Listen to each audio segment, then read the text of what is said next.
Hello and welcome, and thank you for joining us for Private Water Network's Ask the Expert session on nitrates and private water systems. My name is Nicole Dutra. I'm a Senior Project Coordinator here at NEHA, the National Environmental Health Association, and I'm also going to be the moderator for today's session. Allow me to quickly review the agenda for today's seminar. To begin, I will review some housekeeping guidance real quickly. Then I will introduce our experts for today's session. Then we'll jump right into the Q&A. This session is 45 minutes today. So at a couple minutes to the end, I will bring the Q&A to a close, and then we'll close it out. This session is being recorded and will be uploaded to NEHA's YouTube Private Water Network playlist. We'll drop that link for you in the chat in just a moment. Questions submitted through the session registration will be priority today. I want to thank those of you who submitted questions when you registered. I will note that we received an enormous number of questions for the session, and we have gone through and selected the ones we feel we can get through in a timely fashion. And for all of those that we won't have time for, our experts have kindly offered to still respond to you, but through email as they have extra time around their obligations. If time permits, we will address questions submitted in Q&A, and please feel free to comment and engage in the chat. At the end of today's session, you'll receive a link to complete an evaluation survey. Please do take a few minutes to provide us your feedback. We would really appreciate that. Now, without further delay, allow me to introduce today's experts. We have Roy Kroeger, a registered environmental health specialist with over 32 years of experience. Roy has conducted thousands of water well inspections throughout Southeast Wyoming. His work is focused heavily on nitrate contamination in on-site wastewater systems. Now serving as the Onsite Wastewater Coordinator for Boone County in Missouri, Roy brings deep insights into real-world mitigation, inspection protocols, and regional nitrate trends. Brooklyn Armijo, with a master's degree in geology from Kansas State University. She has a strong background in water quality research. Brooklyn's thesis work examined domestic wells in the High Plains Aquifer. Her findings revealed nitrate levels above EPA standards in nearly half of the sampled wells. She brings a researcher's perspective on source causes, testing, and actionable solutions for private well owners. All right, so Brooklyn, our first question comes from Leah in Kalamazoo, Michigan. What is the chemistry of nitrate? And I know you said you had a slide that you had put together for this. All right, so the chemistry of nitrate. Nitrate is a nitrogen, just one, and then 3 oxygen, and that's all together in a compound. Nitrite, same thing with 1 less oxygen. And this is a little bit of a chemistry lesson answer, but the ate, the ATE suffix, that indicates an ion with more oxygen atoms, and then the ite, ITE, indicates just 1 less oxygen atom. So that's the difference between the nitrate and nitrite. But to put it in a context that, in my opinion, is more interesting and more applicable, this, can you guys see my cursor? Yes. Okay. This is the area I did my master's research in. A lot of center pivot irrigation, a lot of fertilization in this area of Kansas. So when you apply ammonium-based fertilizers, this is the formula for ammonium, onto a land surface, some of it is going to leach into the groundwater, and it goes through a process called nitrification. And so one of the stepping stones in nitrification is the ammonium goes to nitrite.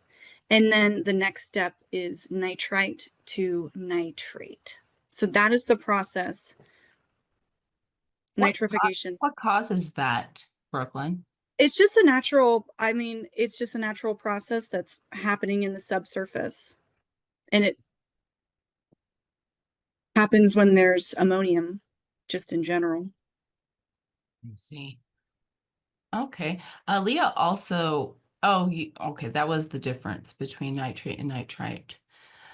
All right. Another question we received was from Michael in Lincoln, Nebraska.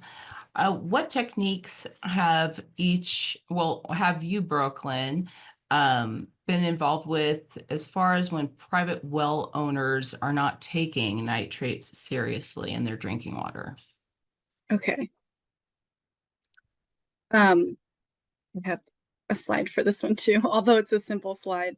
So when I was a student during my master's research, we went door to door. This was a small operation. It was just me and my brother. And I think that really helped us to appear more approachable. So we would go knock on the door. If the person was willing to have their water well tested, then we would start taking the samples, and then conversation sometimes flows naturally, and you can start asking people what they know about nitrates. If they're already worried about nitrates, most of the people in Kansas, in the area that I was in, they were already worried. They already knew. They weren't surprised that I was specifically looking for nitrate. And so honestly, I think a lot of one-on-one time with a person can help them take nitrate more seriously. And if you present the health risks, there are adverse health factors that are associated with nitrate. And it's just a fact. So talking about those things and being honest about it can help people be more serious about nitrate. Another thing that we did recently, so now I work for the Kansas Department of Health and Environment in water well construction regulation. We went to a local county resource fair where we set up a booth, and we had some really good interactions with people. And it wasn't always about nitrates, it was about other contamination. But a lot of it, some of it was nitrates, some of it was other stuff. But when you talk to the people who already have questions, I feel like if you're able to answer their questions and make a good impression on them, then they're going to go talk to their friends, talk to the people that they know who also have private water wells, and they might spread good information. Very good.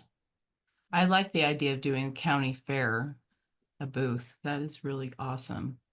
Um, Another question we receive is from Aaron in Champaign, Illinois. How do you communicate risk to those with children about drinking well water with high nitrates? This, I feel like it's really important to be delicate when you try and communicate the risk, because well, especially with the people that I encountered in Kansas, they said, yeah, maybe we're worried about nitrate, but this is the same water that our great grandparents drank, and everybody has had healthy children, and nobody has ever experienced blue baby syndrome. It's never been a problem. And so people aren't really concerned. But if you're careful about what you say, children and small babies are at a higher risk of adverse health effects from drinking water that has nitrate in it, that has nitrate above the EPA's maximum contaminant limit, then there could be some adverse health effects. And I think it's also important to stick to the facts. There are dozens of wonderful PDF documents online that have all the information a water well owner might need about nitrates and babies and breastfeeding or pregnant women. That's why I said in my last bullet, there's no need to reinvent the wheel. You don't need to create something that has all the facts in it. People have already done a really good job with this. And it's not like it has to be from your specific state. I know in Kansas, we refer a lot to Michigan and Minnesota documents. So I think there's a lot of good resources out there that you can just pass along to these people. And that is a good way to communicate. And then on my next slide, I think, Nicole, we'll send out some information, and I can include these 2 documents that Great. have information on nitrate in children. That's awesome. Thank you. Yes, I could do that with a follow-up email to everyone. I think you kind of touched on Amy Latzel's question from Nebraska on latest recommendations for protecting infants and pregnant women. Would that be the same kind of advice, looking up what's available online as far as latest news? Let me see. Was that this question? Yeah, latest recommendations. Yes. I don't, I'm not aware of any brand new, easy ways to protect infants and pregnant women from nitrate exposure. I'm aware of reverse osmosis. That's going to take nitrate out of the groundwater. It also takes several other contaminants out. So that's a good option as long as people remember to replace their filters. Mhm. And I know there's hardships that people go through, and some people fall on tough times. If they can't afford a reverse osmosis system, sometimes bottled water is a good option in those scenarios. It's also probably the most convenient option. Yeah. Hooking up to a private water supply. That's another good way to make sure you avoid water that's not drinkable. Public water supply water, they have to be compliant with the EPA regulations on maximum contaminant limits, secondary contaminant limits. So public water supply water is a trustworthy source.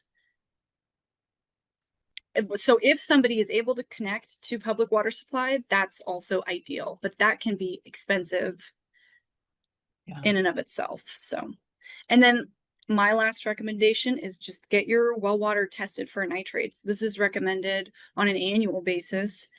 Maybe one year you don't have trouble, the next year you do. So it's good to do it every year and just be consistent. Great. I really like this next question that Amy sent in. How do nitrate levels fluctuate seasonally or during heavy rainfall events? Okay. I'm going to give the general answer to this one. So when there's more rainfall, there's more recharge into the groundwater. That will dilute your concentrations of anything in the water, including nitrate. So more rain equals lower concentrations of nitrate. Generally, some water wells, they don't conform to the general answer, but Mhm.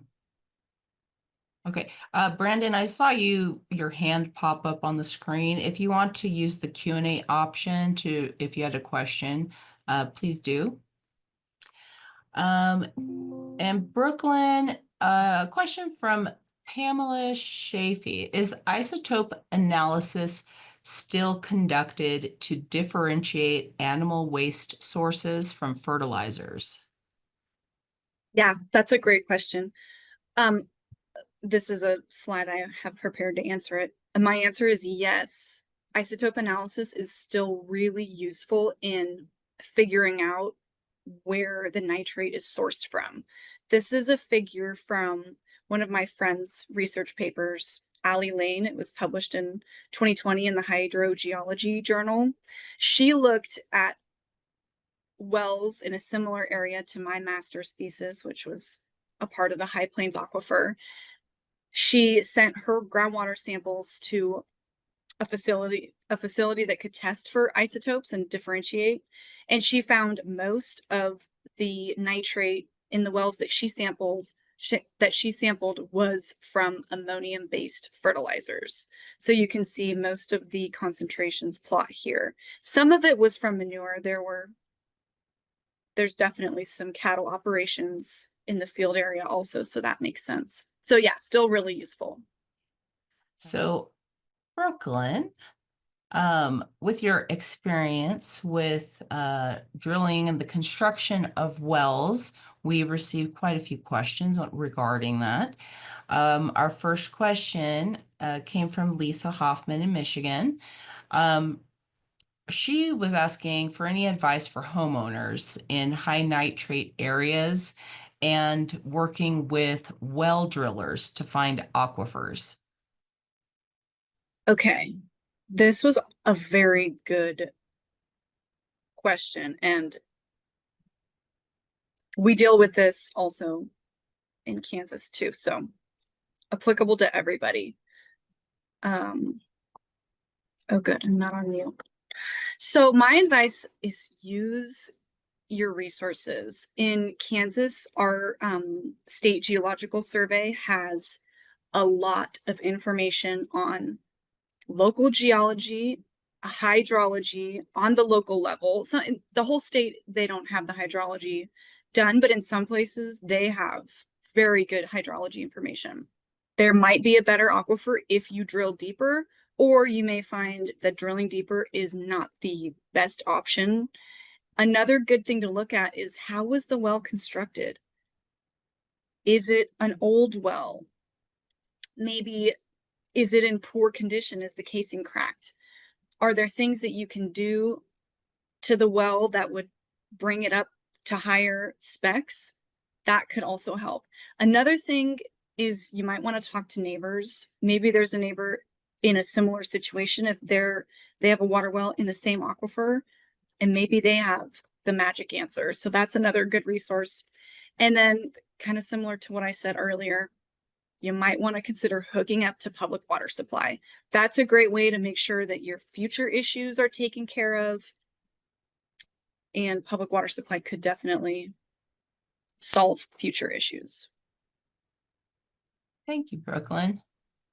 All right, Roy, I think you're up and running. I'm gonna come up here for questions and your expertise.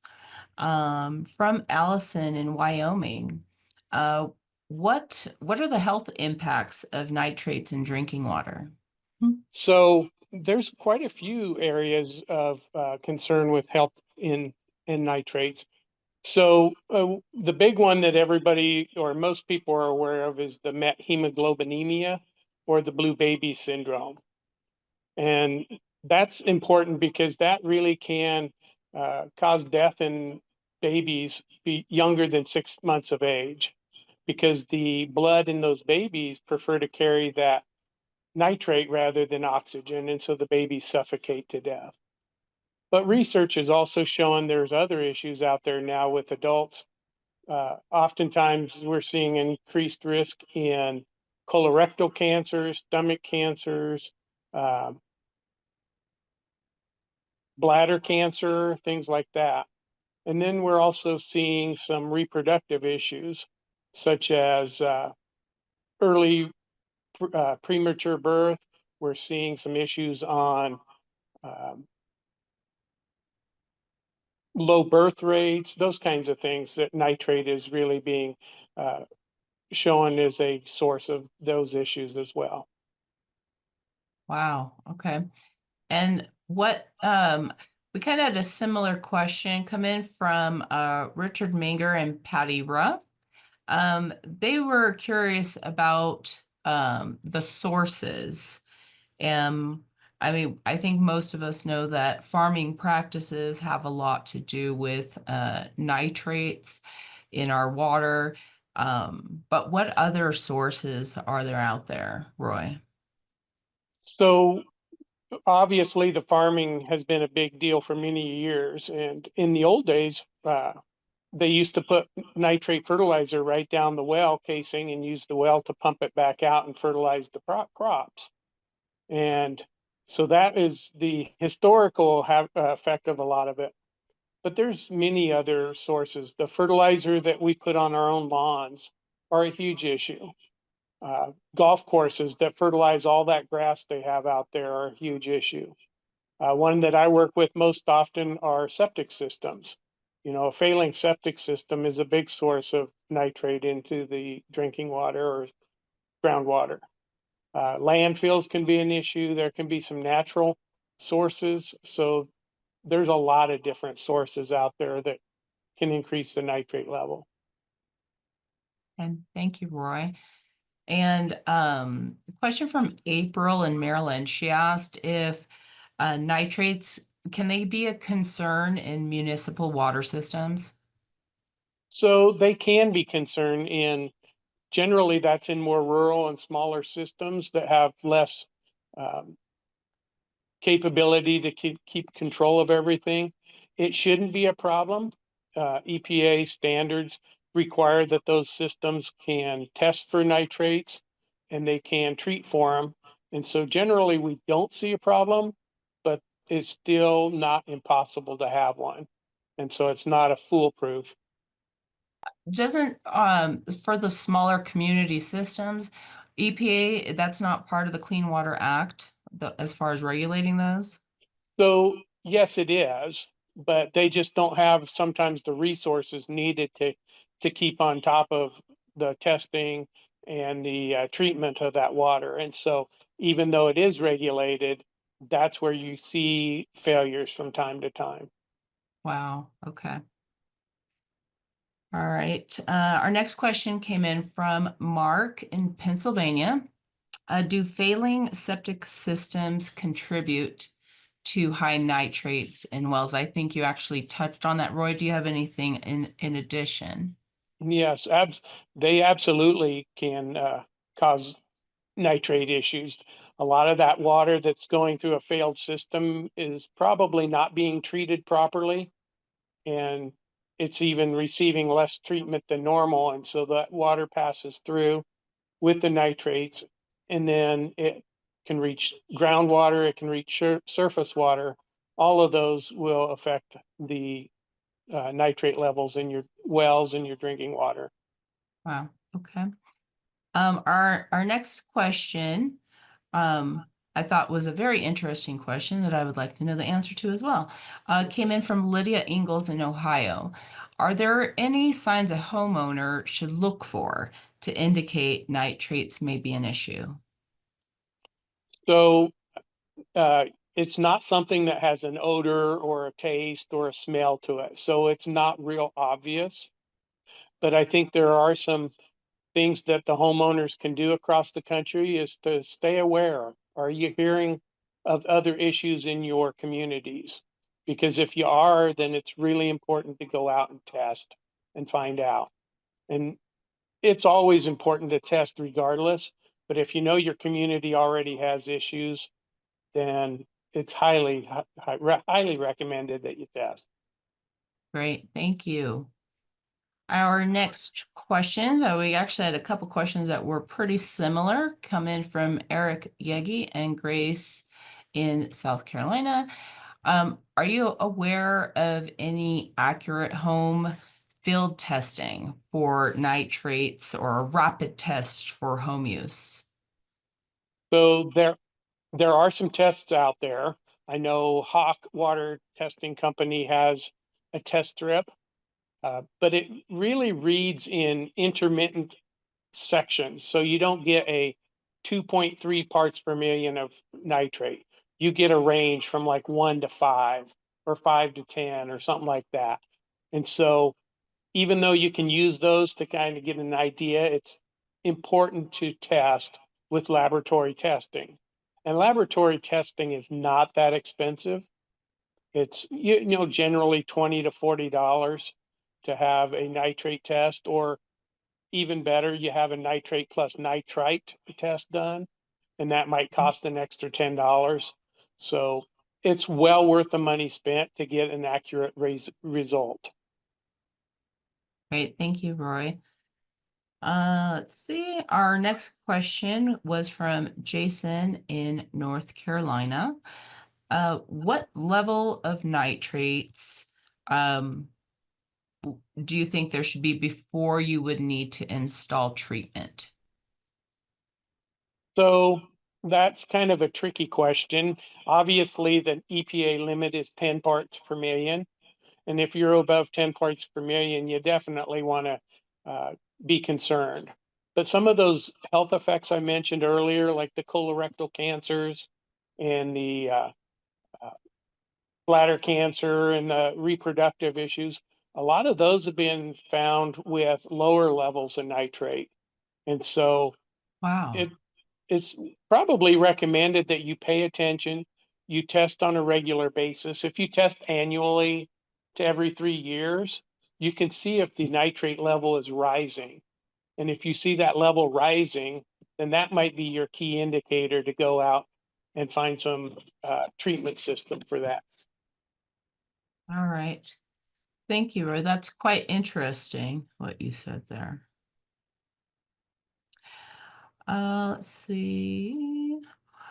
Hey, Brooklyn, I'm going to come back to you with some construction questions if you don't mind. All right. All right. So, Kara in Minnesota asked, is there a particular well construction that can help prevent nitrates? Is there one better than another? I think before the well is constructed, you have to make sure it is in the best location possible on the property. It can't, that's one of the ways you can just really make sure it's not near any fertilizer storage or any kind of storage of any kind of contaminant, really. Even fuel storage. You just wouldn't want your well to be near any contamination sources. So that's number one. You can do that before the well is constructed. Then I think that grout, which is placed in the annular space between the borehole and the well casing, is vital, because if you have plenty of grout, you really decrease the amount of surface water, surface level contaminants that are going to go straight down into the well to be pumped out. So making sure you have an adequate length of grout in your annular space is really important. Those are two big recommendations. This wasn't a question, but I just thought of this question for you. For homes that have wells and septic systems, how far apart should they be? That is a good question. So I can speak for the state of Kansas. At the state level, we require 50 feet of separation, but some county sanitary codes require 100 feet or suggest 100 feet. So, and I'm not sure what it is in other states. Okay. Would you So say can I add a little bit on that one? Absolutely, Roy, please do. So I think EPA is recommending 100 feet from between a well and a leach field. And sometimes the septic tanks are closer at 50 feet. Most of the jurisdictions, well, all of the jurisdictions I've worked in have always been 100 foot between the leach fields and the wells. Okay. Would you both agree that the farther the distance apart, the better? Definitely. Okay. All right. A lot of times also, if you have a public well, they have to be even further back. So those wells that feed community systems, those actually a lot of times have to be 200 or 300 feet away. Wow. Okay. All right. Brooklyn, another question came in from Keon McIntosh in Colorado. How strongly is well depth related to concentrations of nitrates? Okay. So I have a figure from my master's thesis. In Kansas, we sampled 61 wells, it looks like. And in Kansas, there's states where wells are much deeper, much shallower on average, but our median well depth in our study was 71 feet. So I considered shallow wells to be less than 71 feet and deep wells to be greater than 71 feet. And I did see correlation between depth and nitrate. So as depth of the well increased, nitrate levels decreased. So there is some association with that. There's also to give a long-winded answer and bring geology into the conversation, there's also been correlations found between occurrence and how thick clay lenses are. So if a well is drilled into clay lenses in general, and depending on their thickness, water quality nitrate concentrations correlate with that also. But just because you have these clay lenses in the local geology, if you don't also have grout, those clay lenses don't really serve as their protective layer. So if you have grout that kind of seals in with the clay, then that's good. But if you put gravel pack, if you put porous permeable material in your annular space through those clay lenses, then they don't really serve that protective purpose. So definitely there's some correlation between depth, geology, and then that grout also. Oh, very good. Good to know. Thank you. Another question from you from Christine Foley in Vermont. What is more effective for addressing nitrates in private drilled wells? Well repair modification or installing treatment? Okay, let's see. I think I have a slide for this. So I hate to answer with it depends, but it depends. It really does. So depending on the construction, well repair might be your best option. It might be that the well has some casing that's been cracked near the surface, or you might be able, if maybe there was no cap on it, you could put a sanitary well seal on the well. So that could be some repair and modification that could really potentially improve the quality of water that you can pump out of that well. But if your location, like if this well is located too close to a septic system, septic tank, lateral fields, if it's located too close to another contamination source and nothing can be moved, then you might need to just decide to treat the well or find a new location. And this is also really going to depend on the person's budget. Sometimes installing treatment is the most expensive option. So in those cases, well repair might be better, but it's good to work with, well, in Kansas, we call them licensed water well contractors. It's good to work with them, consult the professional, because some people do their entire career just repairing and modifying wells. So it's definitely a really good option sometimes. Great. Thank you so much, Brooklyn. Roy, I'm coming back to you with some additional questions for you. We had a few very similar questions come in from Thomas in Pennsylvania, Lydia in Ohio, and Luke in Iowa regarding different options available for private well owners in combating nitrates. Okay, so I think the biggest thing is to approach it from an integrative position. You know, you may want to reduce the source of the nitrate if it's a failing system. If it's a lot of fertilizer being put into the ground in areas, try and reduce that. That's a good way to get the nitrate lowered over time. In the quick time, I think the most important thing is to use some filtering systems. You know, filters are not cheap, but you can go out to Lowe's or Home Depot or your local hardware store and get a NSF approved reverse osmosis filter that goes under the sink and install that. Some of those are easily installable by a homeowner, but plumbers can come out and put them in as well. And then you want to look at the well itself. As Brooklyn had mentioned just a minute ago, you know, you can re-drill or you can drill a new well or re-drill a well. But it's important if you're going to do that, that you know where that nitrate levels are in the well.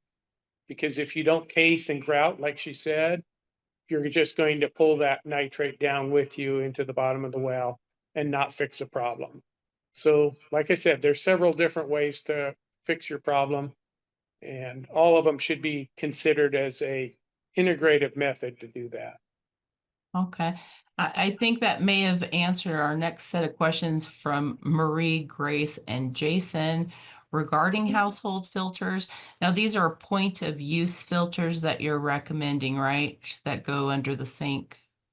So yes, for the most part, that is true. There are some ion exchange filters that can work like a water softener in your house and do more of the house than just the under the kitchen sink. But you really need to consider if that's necessary. You know, shower water, laundry water, bath water does not need to be treated. And so are you really spending more money than you need to if you go with a different type of filter system? There is also distillation filters where the water is actually kind of boiled in the filter, and then you only get the clean water back out of it. But again, that's a more expensive and a more maintenance type of system that you don't need. And the RO is just a quick and easy way to do that. Okay, great. Um, One thing I might add too is never ever consider boiling water on your stovetop, because that really increases the nitrate. That boils off the clean water and leaves the nitrates in the pot or the kettle that you're boiling the water in. And so it actually increases the nitrate level by doing that. I was wondering that if you could boil it off or not. Okay, you cannot boil off nitrates. All right.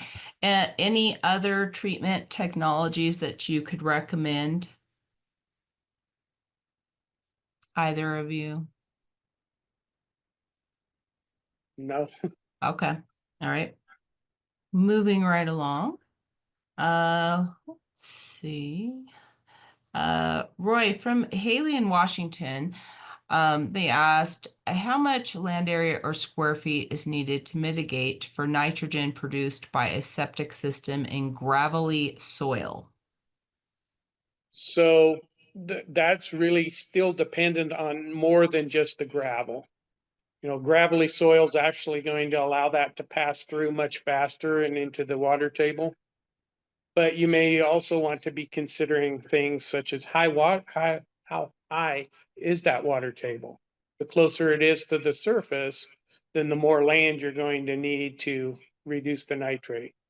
So, you know, there's multiple things at play, and the type of system, the on-site wastewater system you're using.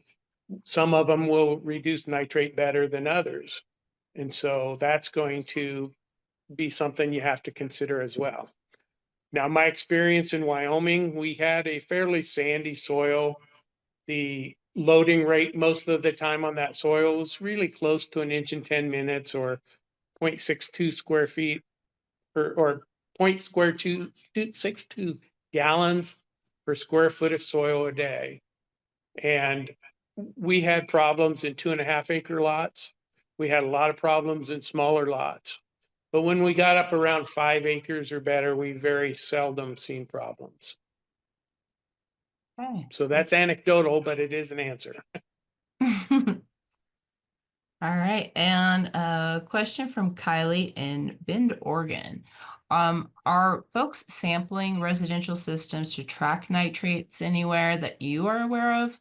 I'm interested in learning about those monitoring systems. So we didn't have active monitoring, but we did test a lot of wells in Cheyenne, Laramie area. When houses are sold, we oftentimes had mortgage inspections that went along with the sale of those houses. And over the many years that I worked there, we had tested thousands of wells. And some of those wells were tested multiple times. And we kept results of those. We knew where high nitrate was more likely to occur than other places. And we even used some GIS mapping to track that. So I had broke down by subdivision, I broke down by section of land and could tell you those nitrate levels in those different areas. And so I can't say that there was no active monitoring going on with a gauge or anything like that, but there was monitoring going on in that community. Right.